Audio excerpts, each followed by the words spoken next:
So,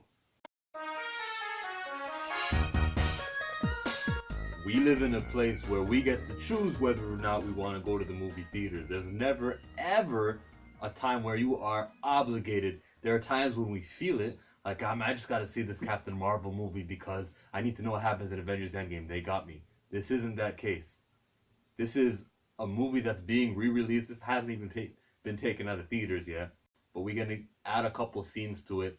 I, as a fan, was already gonna go to the movies before Spider-Man because I know that it's the last chance to get to see it on the big screen. I'm gonna watch it with the mindset of I'm gonna look at Peter Parker and every line that he has. Does his Iron Spider suit really break? Because I remember his Iron Spider legs being broken as he was rolling right before he gave the Infinity Gauntlet over to Captain Marvel, the Iron Infinity Gauntlet. I remember those legs snapping, so if Tony's dead, then how could his legs be repaired? That's what I'm thinking about when I'm going to watch this movie. I'm probably going to see him cry a little longer in that funeral with my eyes fixed on Peter himself only. I'm going to look at this movie with a heavy Peter Parker influence. Now they're going to add maybe a tribute to Stan Lee, fine, and some bonus footage.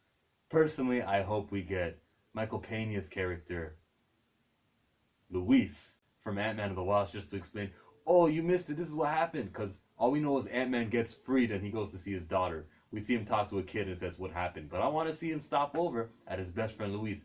Oh, Thanos snapped his finger and then I lost my abuelita and she went, I want to hear like that little speed thing. If they can insert that in the movie, that would be great. Maybe take out a Fat Thor scene, because it's not funny the second time. Jokes are never funny the second, third, they get less funny the more you watch it.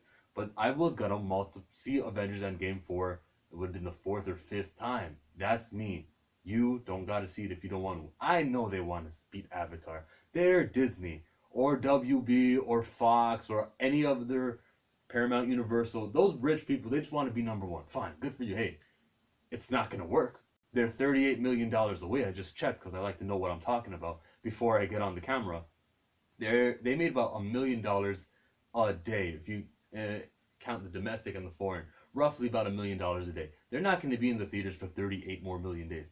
And that bump that is spoken, that Captain Marvel got when Avengers Endgame was in theaters that week, or Black Panther got when Infinity War was in theater, this is the bump. Captain Marvel was on its like 6th or 8th week, declining. At that time, they also were making about 1.1 million a day, 1.1 million. The bump is just that they were not declining anymore. They never even reached, there was no $2 million day, you know, since April 24th or that week when Marvel was putting out the Avengers Endgame. The bump never went and skyrocketed up. It just means that they stopped declining at such a slow rate. That had nothing to do with anything. That Captain Marvel made 1.1 billion, and it still would have made 1.1 billion even if Avengers Endgame came out today and Captain Marvel was out of theaters. I think Captain Marvel's out by now, maybe some select theaters. But we're thinking about it. We're thinking about Avatar. We're thinking about Endgame and pointing out their evil tactics that they're going to do.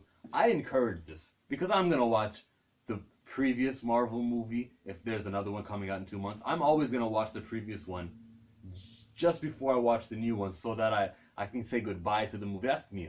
I'm Chillmonger. I've got a YouTube channel about Marvel movies and comic books and things like that. That's me. I'm always going to be that guy. So the fact that they're adding extra bonus features to this guy, it's heaven. It's appreciated. It's like, yeah, okay, June 28th, got it. I'll make sure not to see the movie before then, and I'll see one time, and then I'll go into the Spider-Man Far From, what's it called again? Far From Home? That movie. I'll watch that one. I'm happy about it. You're not happy about it. If you are, comment section to tell me why this is bad and it's the worst thing possible. I don't care about inflated. Avatar got re-released in theaters multiple times, so like, whatever, man. Just let them do what they want to do to call each other number one. There's nothing wrong. There's a YouTuber named K-Dot. Nothing wrong with second place. He always says that. You're the second all-time movie, Avengers. Just sit in it, embrace it, and enjoy it, okay? Avengers Endgame, you're probably going to re-release when the new Avengers comes out in 4 or 5 years from now. Maybe 3 years, actually. Because that's the pattern that they do. But, like, there's nothing wrong with second place. Enjoy it. Sit in it. And call yourself the number 2 movie. Because you own the number 1 now. You acquired Avatar. The sequel for Avatar, that's a different topic for another video. My name is Chillmonger. I'm out of here like Vladimir.